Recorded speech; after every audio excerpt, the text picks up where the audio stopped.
Catch 22 इस हद तक सबकी लाइफ में घुस गया है कि लोग समझ ही नहीं पा रहे कि इससे निकलें कैसे। हम सबको कभी ना कभी फीलिंग आती है ना कि अरे यार लाइफ में एक लूप में अटक गई। इस वीडियो में हम एक छोटी सी बात करेंगे जो इस लूप की ऐसी तैसी कर देगी। इसके लिए ना आपको कोई नया कोर्स करना है, ना ही आपका टॉपर होना जरूरी है, बस हिंदी समझ में आनी चाहिए और कॉमन सेंस का लेवल थोड़ा सा कॉमन होना चाहिए बस। कभी नोटिस किया है कितना भी ट्राई कर लो लाइफ वापस वहीं आके पटक देती है जहां से चलना शुरू किया था। अंदर से जीतने की उम्मीद होती है लेकिन बाहर हर कोई फेल हो रहा होता है। टाइम, किस्मत, सिस्टम, कायनात, सब कुछ। और तब उस शायर की लाइन भी याद आती है कि उम्मीद के सिवा कुछ और नहीं यहाँ, रोशनी का बस यही इंतजाम है यहाँ। लेकिन धीरे धीरे ना वो रोशनी भी बुझने लगती है और यहीं से लाइफ का कैच 22 शुरू होता है। कैच 22 बोले तो कैसा पैराडॉक्स जहां से निकलने के लिए आपको वही चीज चाहिए जो आपको निकलने के बाद मिलती है। जैसे फ्रेशर को जॉब चाहिए, कंपनी मांगती है एक्सपीरियंस।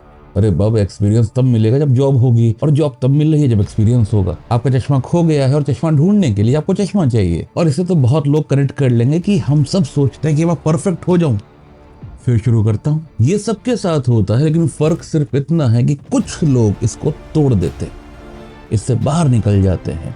कैसे?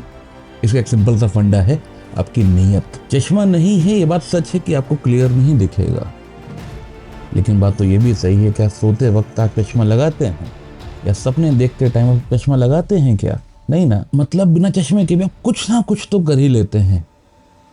और एक्चुअली सच ये है कि जो कुछ ना कुछ है ना यही सब कुछ है। हम अक्सर दूसरों के रूल के हिसाब से दूसरे का गेम खेलते हैं और हार जाते हैं।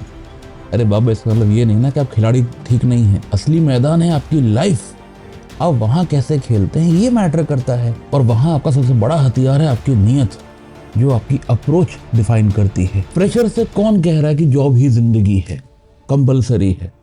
अपना कुछ कर लो, कुछ अलग ट्राई कर लो, कुछ नया शुरू कर लो। परफेक्ट होना कंपलसरी है किसने बताया? जैसे ट्रॉली प्रॉब्लम होती है ना, उसका कोई करेक्ट आंसर नहीं है, बस आपकी अप्रोच क्या है ये देखना होता है। क्योंकि आपकी अप्रोच बताती है कि आप क्या वैल्यू करते हैं और उसके लिए क्या स्टैंड लेने को तैयार हैं। अगर अपने लिए खड़ा होना आ गया तो फिर कहीं भी खड़े होना आ जाता है, किसी के भी गेम में खड़े होना आ जाता है। क्योंकि आपका एक रूल होता है कि आप खड़े रहेंगे, और जब रूल आपका तो गेम भी आपका। बहुत लोग काम करते ताकि उनकी लाइफ में पैसा है, पैसा है तो फिर घर, गाड़ी, बंगला, शादी, बच्चे ये सब भी होता है। पर एक बार ये बताइए और सोचिए बल्कि कि क्या ये गेम आपका है या किसी और का है जो आप बस खेल रहे हैं? क्योंकि ये सब होने के बाद भी आपका काम आपसे 10 से 12 घंटे तो डिमांड करेगा ही करेगा, लेकिन काम करते हैं किसी और के लिए, किसी और के हिसाब से, कुछ और पाने के लिए। आप तो होते ही नहीं उसमें, और इसीलिए उन 10 से 12 घंटों के लिए आप मजबूर होते हैं बस।